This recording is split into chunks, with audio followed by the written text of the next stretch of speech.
اس کا کریکٹر جیسا بھی ہے وہ استعمال ہوتی رہی اپنی ویڈیوز کی وجہ سے اور ایک نکاح کے جھانسے میں آ کر. ہاں عائشہ کا سلمان پر اعتبار کرنا, بھروسہ کرنا اور استعمال ہونا یہ غلط تھا. عائشہ کو تب ہی آواز اٹھا دینی چاہیے تھی, لیکن وہ کہتی ہے کہ یہ بندہ اٹھ کر قرآن پاک پہ ہاتھ رکھتا تھا, میرے پیروں کو دباتا تھا, مجھے اپنی فیملیز میں لے کے جاتا تھا, مجھے as a family member treat کیا جاتا تھا, شادی بیاہ کے فنکشنوں میں مجھے بلایا جاتا تھا. تو مجھے ایسے لگتا تھا یہ بندہ کل کو مجھ سے شادی کرے گا, لیکن یہ شادی سے اب انکاری ہے تو میں نے آواز اٹھائی ہے.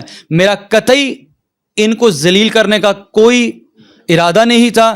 میں نکاح چاہتی ہوں, میں شادی چاہتی ہوں, یہ چاہے 5,000 روپے کا ایک کمرہ لے کے مجھے رکھ لیں, میں اس کے ساتھ ریڈی ٹو ولنگ ہوں, میں تیار ہوں اس کے ساتھ رہنے کے. سر لیکن بیچ میں کوئی صلح کا بھی معاملہ ہو گیا تھا, وہ کیا معاملہ تھا؟ اس کے بعد آخر ایسا کیا ہوا جو عائشہ جٹ نے فوراً سے ایف آئی آر کر دی؟ معاملہ یہ تھا کہ جب انہوں نے لاسٹ ٹائم نواب ٹون تھانہ میں ایک اپلیکیشن موو کی تو وہاں پر ان سے صلح صفائی اس بات پہ کی گئی, ٹھیک ہے سلمان نے کہا کہ میں آپ کے ساتھ پہلے کی طرح ہو جاتا ہوں, میں آپ سے نکاح بھی کر لیتا ہوں اور معاملہ ٹھیک ہو جاتے ہیں, میں آپ کو ان بلاک کر دیتا ہوں اور ہمارے تمام معاملہ ٹھیک ہو جائیں گے, میں اپنی فیملی کو منا لیتا ہوں.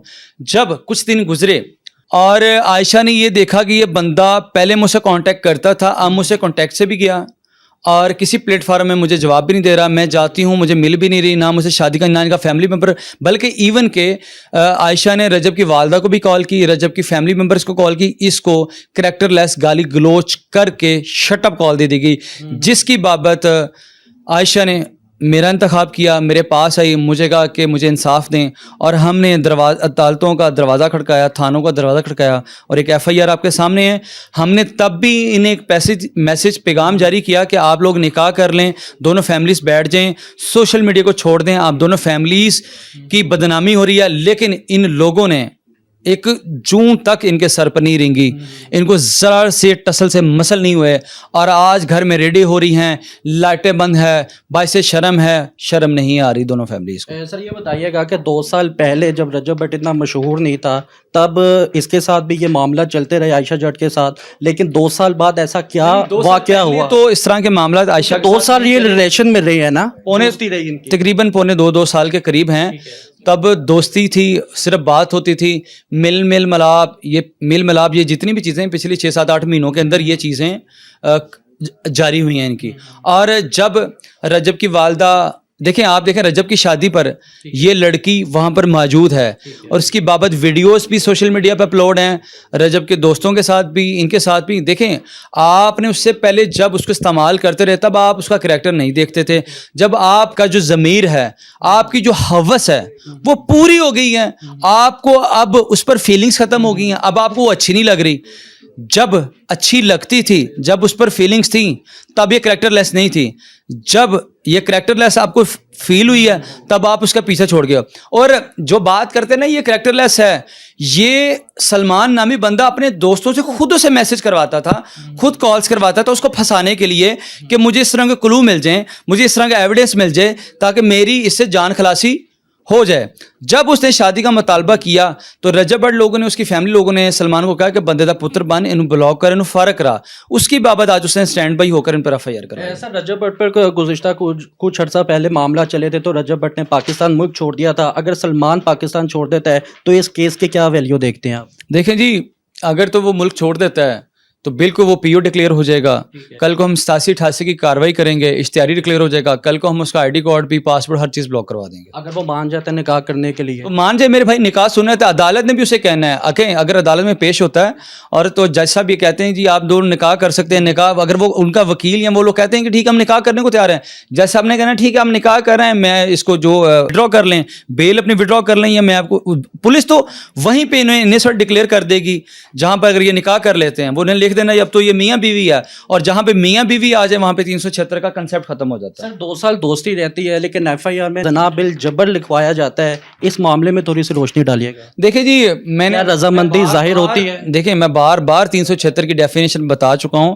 376 کی ڈیفینیشن کو آپ پڑھیں, پی پی سی پاکستان پینل کوڈ 376, یہ 4-5 اس کے پوائنٹس ہیں, وہ 4-5 پوائنٹس 376 کی ڈیفینیشن کی عکاسی کرتے ہیں. اس میں ایک نقطہ پہ روشنی ڈال دوں کہ لڑکا لڑکی کو شادی کا جب جھانسا دیتا ہے نا کہ یار میں تم سے شادی کروں گا, میں نے تم سے شادی کرنی ہے, ٹھیک ہے, جھوٹ فراڈلنٹلی چیٹ کرنا اور اس کو استعمال کرنا, شادی کا جھانسا دے کر 376 کے ہی زمرے میں آتا ہے, اس لیے 376 کی ایف آئی آر. سر آپ لا کے بانی ہیں, آپ اکثر و بیشتر یہ کیس تو وہ ہے جو منظر عام پر آ گیا, نہ جانے ایسی کتنی ہماری بہنیں بیٹی ہیں جو منظر عام پر آنے سے ڈرتی ہیں, ہچکچاتی ہیں, بلیک میل کا شکار ہو جاتی ہے, ان کو کیا کہنا چاہیں گے؟ ہماری یہاں پہ بہنوں بیٹیوں کو سوچنا چاہیے نا کہ آپ کس طرح مرد کے آگے اپنے کپڑے اتار دیتی ہیں.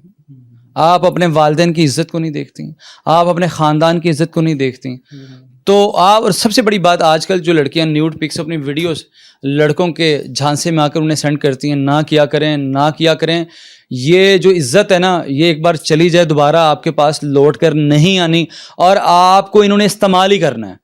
اور جو مرد ہوتا ہے, جو خاندانی شخص ہوتا ہے نا, وہ کپڑے اتار کر محبت کا اظہار نہیں کرتا, وہ کپڑے پہنا کر, نکاح کر سر پہ دوپٹہ دے کر آپ کو اپنی عزت بنا کر پیار کا اظہار کرتا ہے. میاں صاحب صرف آخری سوال آپ سے میں پوچھنا چاہوں گا, سر یہ بتائیے گا کہ اکثر و بیشتر کسی بھی کیس میں رجب بٹ اگر منظر عام پر آتا ہے یا وہ کسی بھی ایف آئی آر کا شکار ہو جاتا ہے تو میاں بلال ہی رجب بٹ کے خلاف ہمیشہ نظر آتے ہیں, سر اس کی کیا وجہ ہے؟